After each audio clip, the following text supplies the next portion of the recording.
Welcome to the Drunkard's Path. We are well into August, and wow, what a summer it has been. I've been busy, and we've had a few life events. The last one I told you on the previous video was us losing our beloved Sid, our little dog. And then last week, had another unexpected surprise where my husband was out cycling with his friends, where he ended up getting hit by a pickup truck. So that was pretty scary. Yay, they took him by ambulance to the hospital, and the person that hit them, let's say he wasn't so very nice. He was making a left-hand turn, and my husband and his friends were going down the road. They go at a pretty fast pace, so as they were going down the road, he turned left onto them, and the two guys in front of my husband kind of went off on their bike. They kind of fell over, but my husband was the one that actually got hit by the truck, and just he was so lucky. So lucky that he only ended up with like really sore wrists, and his chest took all the impact on the truck. So he was pretty sore there for a few days after, but they did lots and lots of x-rays and made sure everything was okay. And it's a good thing that he's in, fairly decent shape to withstand this. But the person, he kept going, and they had to yell at him, "Hey, you hit somebody." And he had made this really not so nice hand gesture as he was going by. So hopefully, law enforcement will take care of him. Anyway, that's done. We're going forward, and I wanted to let you know what's coming up here. We will be at the Petrolia IODE Quilt Show, and that takes place on September 19th and 20th. So I really hope to see lots of you out there to support this wonderful quilt show. I think they put it out every 2 years, and we were at the last one, and some beautiful quilts. So have a stop by and come down to the vendor area and come by and say hi, come by and buy something. We'd love to see you. I finally put together the kit, the big prize that we put out every quarter, and so it's every 3 months. So anybody that's made a purchase from July the 1st to September 30th, that you are in the running for this lovely 5 yards of Christmas fabric, plus a free pattern that's inside. So this is what we would like to give away for anybody that has made the purchase during those 3 months. So have a look at www.drunkardspath.com and shop away. For our last video, the winner was Judy Plaster 9790. So Judy, could you please drop us a quick email at support@drunkardspath.com and leave your physical address so we can send out your prize. This week, if you leave a comment and hit like and subscribe, and it doesn't cost anything to subscribe, and it really helps circulate our videos, we are going to give away a $25 gift card.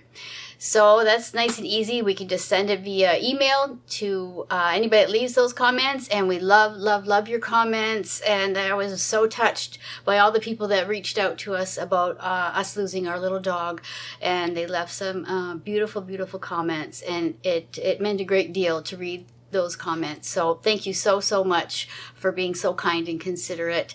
So please leave a comment, and you will be in the running for that gift card. Stay tuned for the second half of this video, and I will show you a tutorial on how to make this really nice, what did I call it? I called it the Jelly Roll Zipper Pouch. So I used a jelly roll strips. We all have jelly rolls somewhere in our stash. So this is just something that you can whip up real quick. And basically somebody was wondering how you put a zipper in. So I thought, what's the fastest, easiest way to do is making one of these little pouches. So it's basically showing people how to put in a zipper, and as well as having fun making your pouch, customized the way you like it, with a little tab thing to hang onto it. So stay tuned for that. Okay, right now we have a 25% off Finish the Bolt sale. Now, these are the bolts of fabric. Some of them. We have a bunch more, but this is a sample of the fabrics that we have that are 25% off. Like, you can buy any length of cup at once you know, the bolt is finished, it's done. Obviously there are 3 yards and less on each of these bolts, so stock up now, and you'll have maybe great fabric for backings and bindings and whatever else, whatever quilt you're working on. This is a really super sale. We also have a featured collection that's on sale. It is our rustic gatherings. There's quite a few fabrics to choose from, and all of those fabrics are 20% off. So have a look at drunkardspath.com and have fun with the sale. I just wanted to say stay tuned for a video that we're going to put out shortly. It's a tutorial on how to make an item that we're going to put out a pattern. It's going to be a free pattern. It's going to be PDF on our webpage, so you can download that free PDF and follow along on the video. I tried to write out the instructions as best that I can, but we thought it would be a better idea to make a video to go along with that pattern in case I missed anything or if there's any questions. It's really cute. It's fall themed, so stay tuned for that, and you'll get an email letting you know when that one comes out. What have I been working on? Okay, I've been trying to keep up on everything. This month is Sherry McConnell's Quilting Life Block of the Month. So this is August. Again, these are not hard blocks to do, okay? This is the center of the block, and then there's always the log cabin pieces that go around. So that's the one for August, and this is mine. So it's just a star in the middle. And then I use my fabric that I've been using all along, and I put my solids on the other side. So that is that block. And now this comes out the first Monday of every month, and it is a free pattern. So we'll put a link to that to Quilting Life. And thank you, Sherry McConnell. Every year she puts out great patterns for free. Now to the Moda blockheads. I have 3 more blocks to show you, and the first one I'm going to show you is called Folk Star by Lisa Bonjean. I want to say this is the block straight from hell. Honestly, it is so huge. There are so many half square triangles. This is what the block looks like. It was a huge challenge, but I did it. I did it. When I say huge block, I'm not joking. It is, I think it's something like 27 inches or something. It's huge. So here we go. This is the whole block. It's got tons of half square triangles, and you have to get everything going the correct way. And like, you can make so many variations of this. But this is my take on it. And let me tell you, when I was done, I think this took me an entire day to do this, maybe even part into the next day. But I was so happy to get this one done. But you know what? I can say I did it. I finished it. There is, I think, a smaller variation of this block. I don't know if it's on Lisa Bonjean's page or maybe on the Moda Blockheads page. But there is another version of this one. But it's much smaller. So if you don't want to go and, you know, like drive yourself nuts for a day or so, you can try that one instead. I have to say I was pretty relieved to get block 12. This one is by Corey Yoder, and it's called Flight Path. Nothing but flying geese on this one, and I was never so happy to do flying geese when this one came out. This was so much easier. But yet I did see on social media people were having a little bit of difficulty with it. I think just the way they had you do it, and I like this method, and it always works out fine for me, but I think it was the trim down part that people were having issue with. So there are videos out there to show you how to do it. This is mine, and so you have the bigger flying geese, then you've got 8 of the smaller ones, and I think for this size I use my flying geese ruler by Creative Grids, and it came out just fine. I had no issues with cutting it down, and then the bigger size. So that one to me, it was actually kind of easy. So compared to the one before it, this was pretty easy. There's that one, and then we have another one that just came out. That was this week's. This one is called Toadstool Twist by Betsy Chuchian. This is what this looks like. To me, it looks like little dogs on the 4 corners. Those with the little ears. So this is what I did. Again, this one was pretty easy. It was just flying geese and then sew and flip on this one, and then you just do your 4 corners. So it's pretty simple to do this one. I want to show you, because last week I was talking about doing your own quilting on your domestic if you have the embroidery module. I am so proud of myself.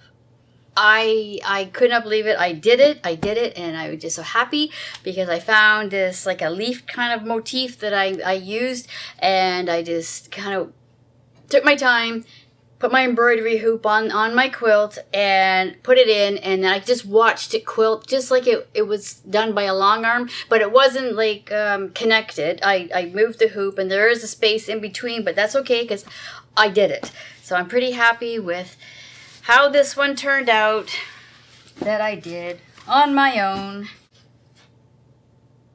Maybe I can go a little closer to the camera and you can see the quilting. You can't really see it from the back. Look at that. Does that look like it was done by an expert, huh? You too can do this if you've got that capability on your machine and you're always afraid on how to do it. There are tutorials out there, so quickly watch one of those and then just set up your machine, and boom, this is how it goes. So I was happy with that. So I've got a few more quilt tops that I'm definitely going to give it a go to. But if it was like a bigger quilt, I probably wouldn't because I just don't have the time. But now I've got that under my belt. I know how to do it, so I'm not going to be kind of afraid to do it. And I also worked on, we have this in stock, the quilt seeds. We have the presents, and I think the other one's a Christmas tree or something. And I made this block, which actually is huge. I was really surprised at how big this turned out.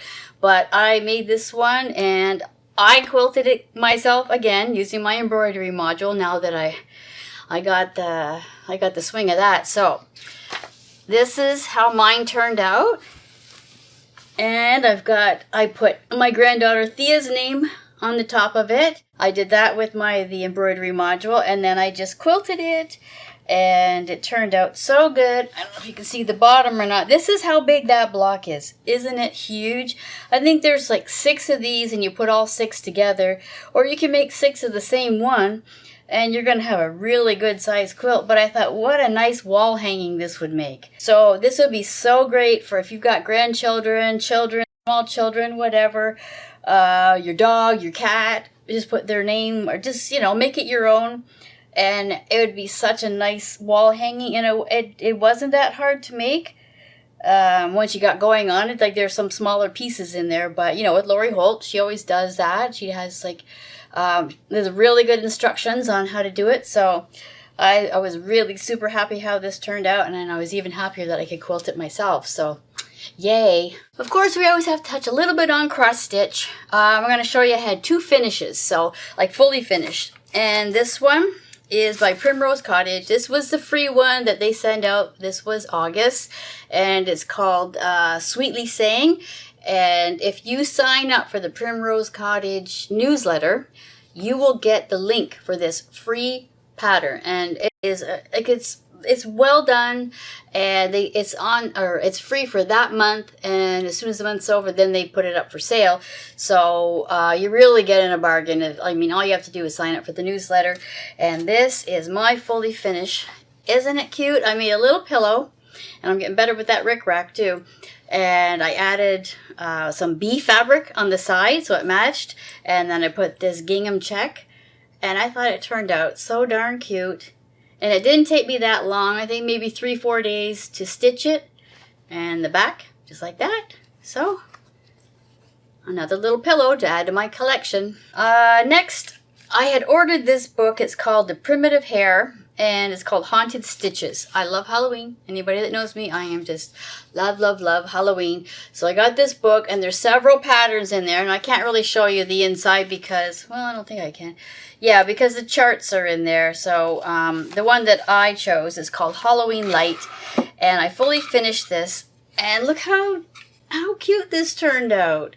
So once I was done with the cross stitch, I mounted it on using some batting underneath it. Then I put these strips of this black on either side just with a hot glue gun. I bought this frame at Michael's, but it had like some sort of Halloween saying underneath it, but I didn't care about that because I just wanted to use the frame part of it.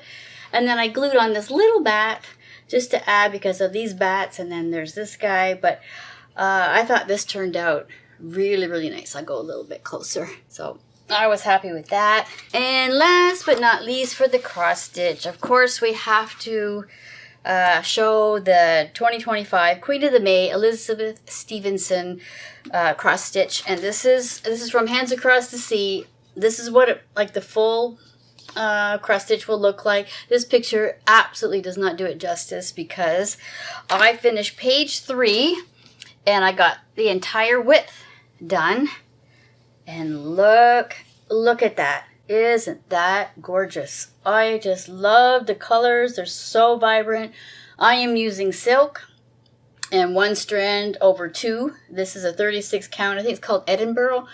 So, yeah, it, took me, let me see, when I start, June, July, August. So this is, 3 months worth of work, and I'm going to try and do a page per month. Not saying because some pages are a little bit busier than the others, but I think this is going to be so great. Like, it's going to go down quite a bit. So at least I have the width done, and the border, everything's matching up. My counting is going quite well. So I don't even think there's a mistake in here that I recollect. And I always do make a mistake somewhere, but I'm trying to be extra, extra careful with this one. So I don't know how people don't cross stitch. It is so fun, and it's really, really a relaxing thing to do maybe at the end of the day. So this is my progress for 2025 Queen of the May. Now here's our tutorial on how to make this jelly rolled zipper pouch. Today I'm going to show you how to make this jelly rolled zipper pouch. Now somebody in the comments mentioned they wanted to make a project bag, but they were a little intimidated by putting in a zipper. I thought, okay, well, let's show how to put in a zipper, but something different, and use a jelly roll and just make this pouch. And it's the same thing, whether you put the zipper in for a pouch or for a project bag, the process is the same. I just want to say, at Drunkard's Path, we love to do free tutorials, whether it's something like this. We like to show you free patterns, free sew-alongs, show you how to make the blocks on some of the sew-alongs. Everything we like to do like that for free, because we figure we like to keep this art of quilting, sewing going, and everything costs money these days, and you might as well spend your money on the fabric and notions and have the instruction for free. So that is our main goal, is to inspire you. To get started on this bag, I use the Jelly Roll Country Rose by Layla Boutique. Even if you don't have a full jelly roll, that's okay, because you only need 8 strips out of it to make the bag. And the great thing about jelly roll is that it's the complete collection. So you know that all the fabrics are going to match. So this is what I have to make this bag. Now, when I made this one this morning, I was completely winging it. I had no pattern in front of me. I just thought, okay, I knew I wanted to show a zipper. So, in this one, I embellished by using my embroidery part of my machine, and I put this on, and then I just added this for a little bit of, to make it look nice. I just like that. The back just looks like that. So, but this bag I'm going to show you, I'm not going to do all that. We're just going to do just a little bit of quilting on it, just to add a little bit of flair to it. Okay, so what we need, we're going to need 4 strips of the jelly roll. So pick out what 4 you like, and then you cut them down to 2.5 by 12 inches, these ones. So you have 2 strips of each one. So you have 8 2.5 by 12 inch strips. Now I starch my jelly rolls, and you probably think, wow, that's kind of crazy. A little bit. But with the jelly roll, when you starch, the shrinkage only goes one way. You still keep that 2.5 width, but it does shrink in the length. Just a little bit. Like maybe out of the whole jelly roll, maybe you'll lose, I don't know, maybe 1/2 inch tops of the whole thing. But at least it's already pre-shrunk. So you don't have to worry about, like, am I going to, like, lose my 2.5 inch on the width? No, you will not. And then I had a random fat quarter that I'm going to use for the inside, and that one is 8.5 by 12. So you need 2 of those. and 2 of the batting, 8.5 by 12. And for the little handle loopy thing, I don't know what you call it, you need 2.5 by 4 inch for this one.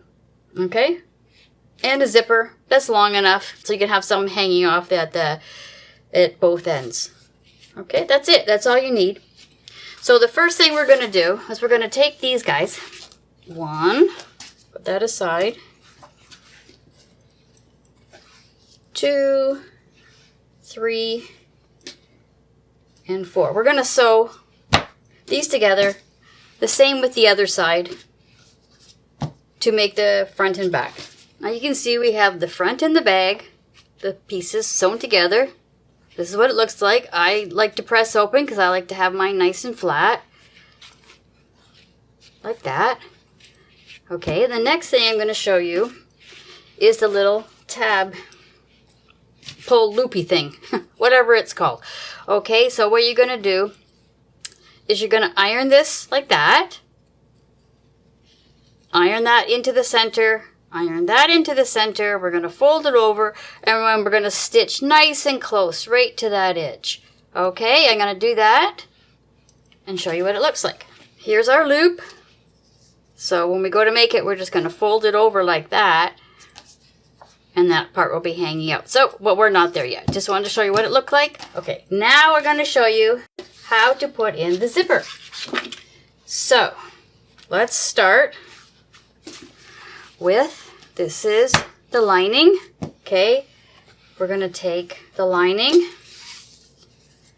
the zipper, you have to a little closer to me, and we're going to just lay it edge to edge. Okay, now it's the zipper pull I'm going to keep off because when I'm sewing it, I don't want that in my way, and plus it's more than long enough that can hang off both edges, no problem. Okay, so we're going to do that. We're going to sandwich these together, and then we're going to put our front of our bag. So we're going to put good sides together.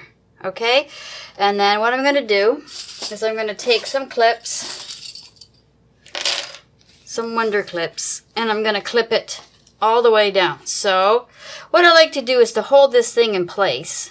So I just kind of put a clip like that, and one here, and one more, just so it doesn't move, because it kind of doesn't go straight. A zipper will kind of like lay a little like not straight. So, and then we're gonna make sure everything's lined up, and we're going to clip. Now you can put as many clips in as you want, or you can pin it, or if you're really good, maybe you don't need any clips at all. Okay, so when you see after we sew that in, it'll go like that, right? You're going to fold it back out like that. But right now, so what I'm going to do, this is my zipper foot. Most machines come with a zipper foot, okay? I highly recommend that you use it because it's really good. That foot will sit in, and it just sits nicely like that as the needle goes right beside. So you're going to go right beside the zipper, okay? You can actually feel it. You can't really see it, but you can definitely feel it as it goes along, okay? So that's what we're going to do, is we're going to sew just a straight line. That's all you have to do, is do a straight line all the way from start to finish, okay? And then we'll add the batting afterwards, but we're just going to do this step first. Okay, now you can see I've sewn here, and this is the other side, and then I went upstairs, and then I ironed it, so this is flat, and so is that. Okay, so now we're going to add the batting. Now, if I added the batting first, you would get that folded over, and it'd be a lot thicker. So we're just going to line that up like that, all the way down.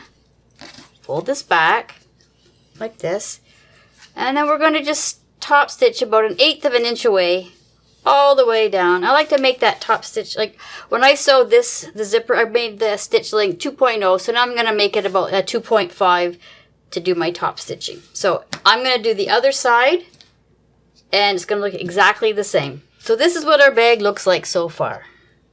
I've done the quilting, and I noticed I just missed a line, so I'm going to have to go back up there and do that last line, and there, and there. Whoopsie, missed one side, but that's okay. I'm going to go back up and do it. But what I did was I like to sew over the zipper. Now, if you notice, I put my zipper to the left, okay? Most important, do not keep the zipper pull out here because you're never going to get it closed or opened.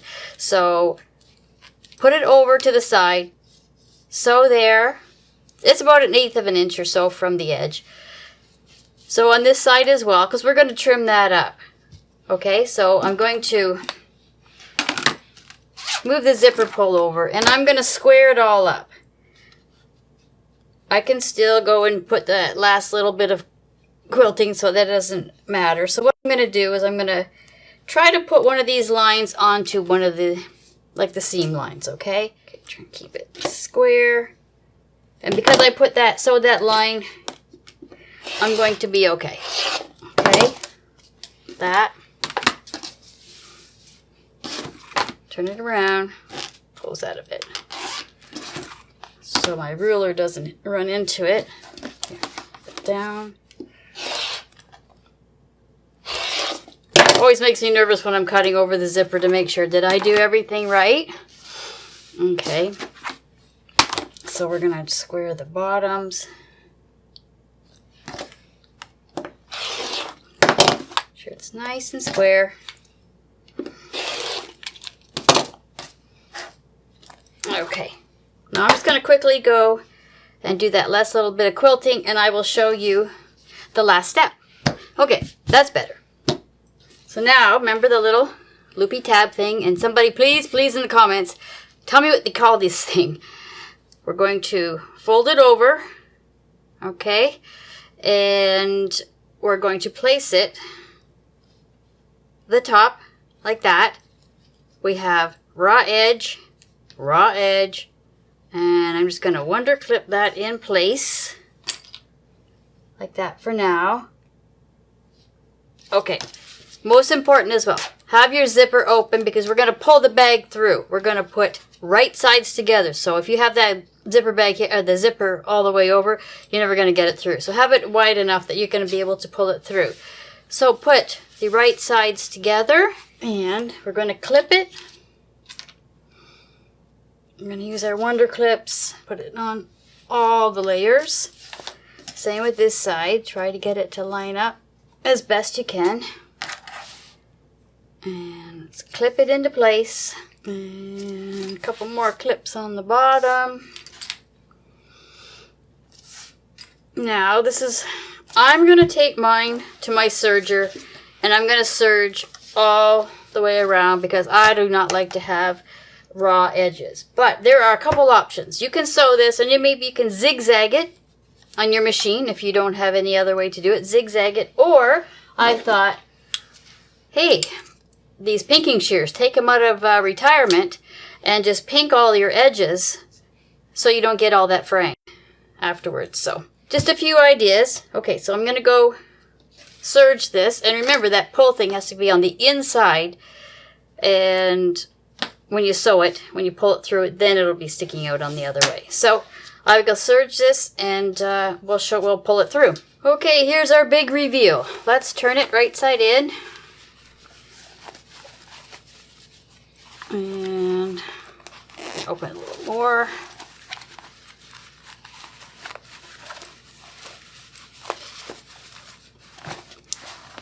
And let's get all the corners out as best that we can. Okay, I've got my little point turner thing. Clover tool. Okay, just kind of push out those corners. Since I serged it, I'm not too worried about poking a hole. Saying that, I'll probably poke a hole. And this is just the easiest way I know how to make a bag. So, there might be other ways to do it, but this is my way. And of course, you're going to give this a nice good press. And maybe add a little zipper bling on there. But there's our little pull tab. Nice and secure. And And there's our bag. Just all it needs is a press all the way around. These are great to give as gifts. If you're going to a retreat, maybe you want to exchange gifts. You can give something like that away. Great at Christmas time, maybe for the kids. They can put their little knickknacks in or something. We got lots and lots of fabrics here at Drunkard's Path. If you want to pick up some yardage and just cut width of fabric, 2.5-inch strips. So, hope you enjoyed our tutorial on how to make this jelly roll zipper bag. Thank you everybody for watching, and I just want to say join our Facebook, join our Instagram, let's really grow this community as best that we can, and add your comments in every which way to help us out so we can help you. So as always, keep sewing, keep stitching.